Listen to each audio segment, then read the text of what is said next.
Non, je pleure pas parce que je vois la tête à Damien de l'autre côté de la caméra, même si ça donne un peu envie. Et non, je pleure pas parce qu'on a appris aujourd'hui le décès de Bud Spencer, un acteur qui a bercé ma jeunesse et qui va me manquer, enfin qui me manquait déjà à l'écran, puisqu'on malheureusement on le voyait plus, il était un peu âgé.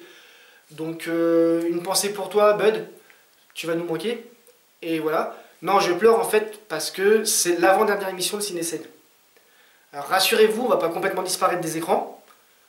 On va revenir à la rentrée. Enfin, rassurez-vous, je sais pas, ça dépend de vous si vous avez envie de me voir ou pas, quoi, en fait.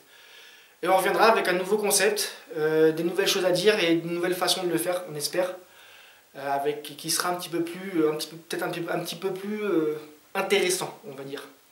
Voilà. D'ici là, encore 2 émissions à faire. Une première qui va vous parler du mois de juillet, c'est celle-là, et une qui viendra dans quelques semaines où on vous parlera forcément des sorties du mois d'août. On commence ce mois de juillet au mois de juin, puisque le 29 juin va sortir Ninja Turtles 2, Ninja Turtles 2, si vous préférez.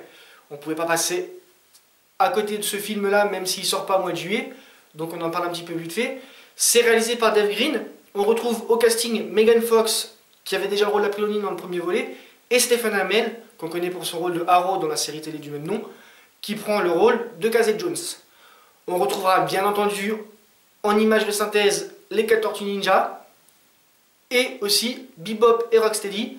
Et oui, ce ne sont pas des vrais acteurs qui joueront les rôles, parce qu'ils n'ont pas trouvé de sanglier qui parle. Voilà.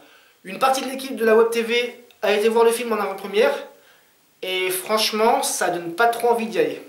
Enfin, de toute façon, moi, j'avais pas été invité, donc j'ai pas eu le choix. Voilà. Allez, on entre vraiment dans le mois de juillet, puisque le 6 juillet sort une nouvelle version de Tarzan.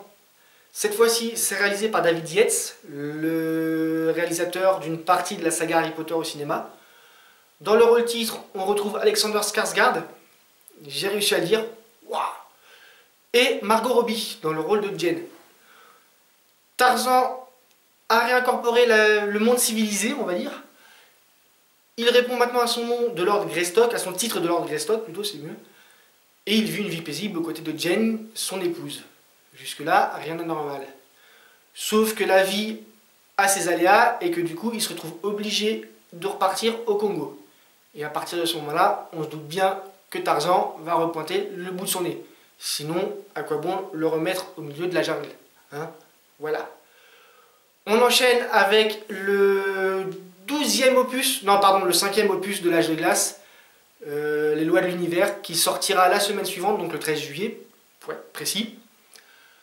On retrouve toute la clique des films précédents, toute la petite bande d'animaux préhistoriques, là, un petit peu foldingue, qui cette fois-ci se retrouve sous la menace de la chute d'une météorite. On comprend qu'ils aient un peu peur, les gars. Hein? Surtout quand on sait comment ça a fini, mais bon, enfin bref. Du coup, ils quittent leur foyer pour se lancer dans de nouvelles aventures.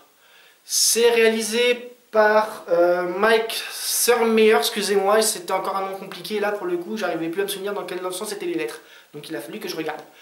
Voilà, désolé. On continue la semaine suivante, le 20 juillet, donc, avec la sortie d'une autre suite, Independence Day, Résurgence. La suite du premier volet, Independence Day, qui était sorti dans les années 90, à la fin des années 90. C'est encore une fois réalisé par Roland Emmerich, un spécialiste du genre blockbuster, dont on ne peut qu'attendre que des jolies choses, pour ce genre de film en tout cas. On retrouve aussi à l'affiche une partie du casting du premier volet, notamment Jeff Goldblum et Bill Pullman. Par contre, Will Smith a abandonné son rôle et il est remplacé par un autre personnage qui sera interprété par Liam Hemsworth, connu notamment pour la saga Hunger Games. Les aliens reviennent sur Terre, sauf que cette fois-ci, on s'y attendait. Donc les Nations Unies ont mis en place un programme de protection planétaire inspiré par les technologies aliens qu'ils ont récupérées lors de la première tentative d'invasion. Encore une fois, Emmerich à la réalisation, c'est un gage de qualité pour un blockbuster de ce genre-là. Donc attendez-vous à du grand spectacle et à une histoire peut-être un petit peu plus discrète que dans certains autres films. La même semaine, si vous préférez aller voir un truc un peu plus poétique, un peu plus conte de fées, vous pourrez aller voir le nouvel opus de Steven Spielberg, le BGG, le bon gros géant. Là, tout de suite, les mauvaises langues qui ne pensent que je parle de Michael. Non, pas du tout, il n'est pas si gros que ça, Michael, quand même. Salut, ça va? C'est l'histoire d'une petite fille qui rencontre un géant qui va lui faire découvrir, un gentil géant qui va lui faire découvrir le pays des géants. Et oui, ça fait beaucoup de gens dans la même phrase, je sais, mais vous savez que j'aime bien ça. Donc enfin bref. Sauf que bah, il y a des méchants géants aussi au pays des géants qui vont décider d'envahir le monde des hommes. Et du coup, la petite fille et les gentils vont être obligés d'aller à l'aventure pour essayer de sauver les meubles. Du Spielberg dans une fable familiale et onirique. Voilà, c'est tout ce que j'ai à dire. Je pense que cette semaine-là, j'irai 2 fois au cinéma. Une fois pour Independence Day, une fois pour le BGG. Voilà. Et on conclut ce mois de juillet avec la sortie d'Insaisissable 2. C'est le retour des des magiciens. Hein, on va le faire comme ça, c'est plus facile. Pas se compliquer la vie, hein, vous me connaissez. Qui reviennent cette fois-ci non pas pour braquer des banques, quoique je doute que les bénéfices qu'ils pourront tirer de leur affaire les intéressent ou pas. Cette fois-ci, ils reviennent sur le devant de la scène pour mettre en avant les malhonnêtetés d'un magnat de la technologie qui magouille pas mal dans le dos des gens et qui donc mérite de se faire exposer aux yeux de tous. Au casting, on retrouve toute la petite bande du premier volet, notamment Jesse Eisenberg qu'on connaît depuis pour le rôle de Lex Luthor dans L'Infamie qu'on nous a sorti dans l'année. Mark Ruffalo qu'on connaît dans le rôle de Hulk dans la saga Avengers, qui là n'avait rien d'une infamie. Et Woody Harrelson qu'on connaît pour son rôle de super-héros. Non, il n'a pas joué de super-héros, lui, tiens, c'est bizarre. Enfin bref. Lui, on le connaît notamment pour son rôle qu'il a fait connaître, Tueur Né.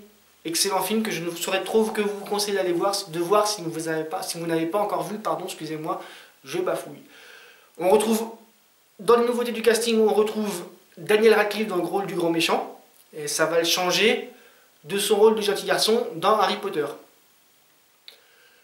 Dans quelques semaines, on se retrouvera pour parler des sorties du mois d'août, et d'ici là, comme d'habitude, pardon, excusez-moi, j'ai un trou de mémoire, je vous dis quoi d'habitude? Ah, oui. Au prochain numéro pour de nouvelles aventures. Et d'ici là, que la force soit avec vous.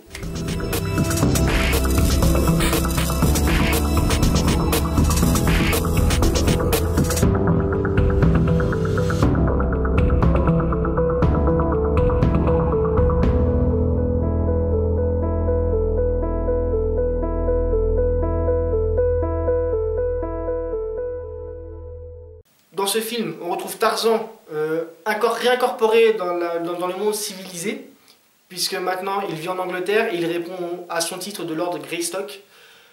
Par contre, il vit une vie. Par contre, je vais pas y arriver avec ce film. Il n'y a rien à faire. Hein, voilà. Tarzan. Bref. C'est dommage, hein, j'avais bien dit non d'un machin.